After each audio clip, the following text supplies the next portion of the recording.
White okay capital के CEO आशीष सोमैया। आशीष जी, बहुत शुक्रिया पहले तो आपका आज समय देने के लिए और ऐसे मौके पर बातचीत करने के लिए जब निवेशकों में बहुत ज्यादा भय है, डर का माहौल है। हालांकि ऐसी कोई बुरी खबरें अभी तक नहीं आई कोविड को लेकर, और पहले के जो लेसन्स हैं उससे अगर हम सीख लें तो बाजार शार्प रिबाउंड देता है। तो वो लोग, उन लोग को क्या सलाह देंगे जो बाजार में निवेशित हैं, डर के माहौल में कहीं ना कहीं अभी बिकवाली कर रहे हैं, और ऐसे लोग अभी जो मौके की तलाश में थे, क्या ये सही चीज है, सही समय है पिक एंड चूज करने का बाजार में, या आपको लगता है कि थोड़ा सा ठहर जाए तो बेहतर होगा? सीधा जवाब ये है, जैसे थोड़ा समय पहले मेरे अजय जी से भी बात हुई थी आप ही के चैनल पे, तो मेरा ऐसा मानना था कि मार्केट जो है हमारा काफी डीकपलिंग वगैरह की बहुत ज्यादा बात हो रही थी, और क्या है कि हम लोगों को, निवेशकों और हम सबको आर्थिक व्यवस्था और कंपनियों का जो परफॉर्मेंस है उसको अलग रखते हुए शेयर बाजार को अलग तरीके से आकलन करना चाहिए। क्योंकि शेयर बाजार में अगर आप देखेंगे तो मैं थोड़े समय पहले का एग्जांपल देता हूँ। अक्टूबर 2021 में हम लोग 18,500 के करीब थे निफ्टी पे, और अक्टूबर 21 से लेके अब तक भारत का जो इकोनॉमिक परफॉर्मेंस है, आर्थिक व्यवस्था, कॉर्पोरेट परफॉर्मेंस वगैरह जो है, वो सब में हम पॉजिटिव चीजें सुन रहे हैं। ये जो वॉर हुआ, सब कुछ कुल मिलाकर के 4-5%, 6% का अर्निंग डाउनग्रेड हुआ है, कोई बहुत भारी असर हमारे पे अब तक दिखा नहीं है। बावजूद इसके आप देखिए तो 18,500 से जून 2022 आते आते हम 15,200 पे आ गए। तो ये किस लिए हुआ था? ये बाहर के जो समाचार हैं, चाहे आप यूएस की आर्थिक व्यवस्था देखिए, वॉर का माहौल देखिए, ये सब, और इसमें तो अब चाइना का जो कोविड वाला है वो अब जुड़ गया। तो बोलने वाली बात यह है कि हमारे यहाँ पे जो करेक्शन है वो हमारे लोकल फैक्टर्स को लेकर के नहीं है। हमारे यहाँ पे करेक्शन पहले भी हुआ है बाहर की चीजों को लेकर के, और अभी भी मेरा ऐसा मानना है कि बाहर के माहौल की वजह से ही हो रहा है। तो ऐसे समय में मुझे ऐसा लगता है कि हमको रुकना चाहिए। मैं ऐसा कहूंगा कि करेक्शन वॉज ओवर ड्यू। पहले थोड़े दिन पहले भी जब मेरी बात हुई थी, मैं एक्सपेक्ट कर रहा था कि ये डीकपलिंग वगैरह जो है ये आर्थिक व्यवस्था और कंपनियों के लिए ठीक है, लेकिन शेयर बाजार जो है वो शॉर्ट टर्म में डीकपल होता नहीं है।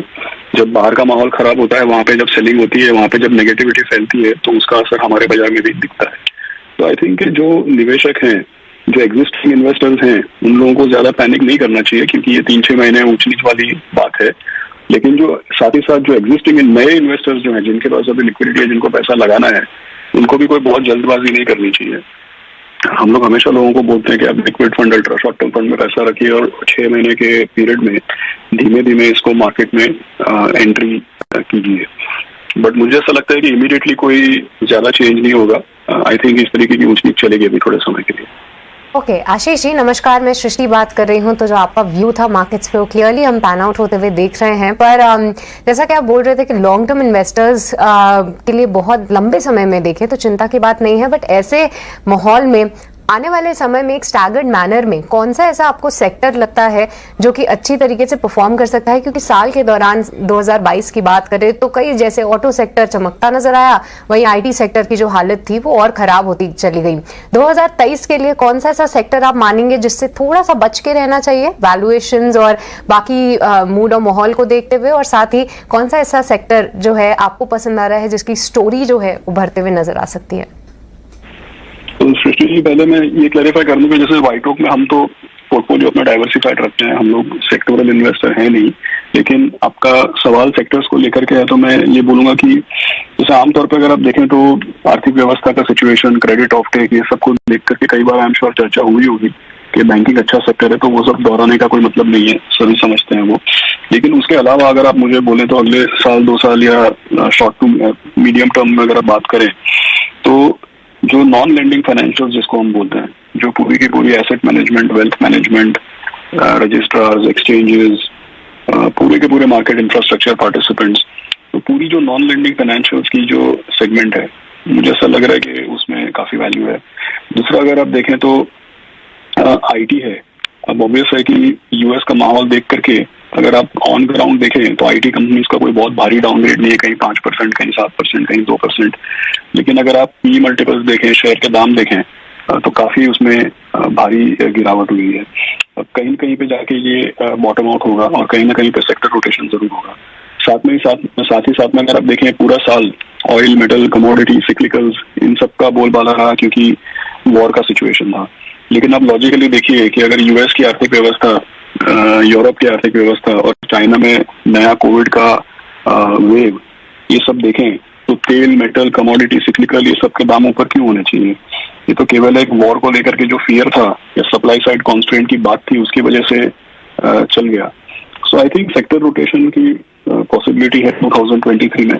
और साथ ही साथ मैं ये बोलूंगा कि 2023 की भी अगर बात करें तो मुझे नहीं लगता है कि फर्स्ट क्वार्टर या फर्स्ट हाफ में कोई बहुत ज्यादा सेंटिमेंट चेंज होगा, बट डेफिनेटली अगर 2023 की बात होती है तो लेटर हाफ में या सेकेंड हाफ में मुझे ऐसा लगता है कि ज्यादा रिकवरी या रिटर्न बनने का पोटेंशियल हो सकता है।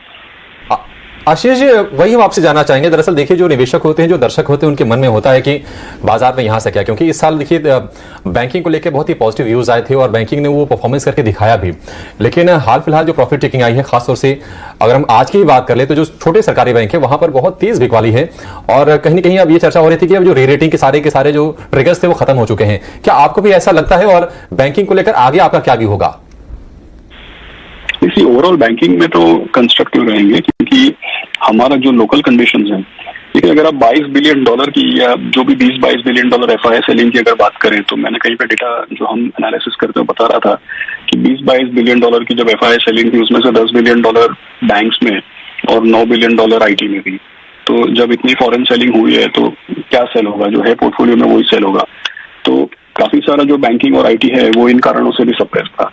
लेकिन आपका सवाल जो है वो स्मॉलर PSU बैंक्स या मिड कैप PSU बैंक्स को लेकर है, आई थिंक वो उछाल तो डेफिनेटली बिकॉज ऑफ, अब देखिए कि जब सारे के सारे सिक्लिकल सेक्टर्स बाउंस बैक हो गए, क्रेडिट ऑफटेक भी चलने लगा, बैंक की पूरी रिस्ट्रक्चरिंग और कैपिटल पोजीशन इंप्रूव हो गई, तो कहीं ना कहीं पे ये एक्सपेक्टेशन था कि ये मिड कैप बैंक्स और प्राइवेट सेक्टर PSU बैंक्स, ये सब इनका बिजनेस कंडीशंस इंप्रूव होगी, इस तरीके का एक्सपेक्टेशन था। लेकिन आप देखिए महीने 2 महीने में कहीं 50%, कहीं मतलब काफी एक बहुत भारी रैली हो गई, विच यू कैन से कि इसमें फंडामेंटल्स का रोल कम है और सेंटिमेंट या एक मीन रिवर्जन का रोल ज्यादा था, तो वो कतई सस्टेनेबल नहीं था।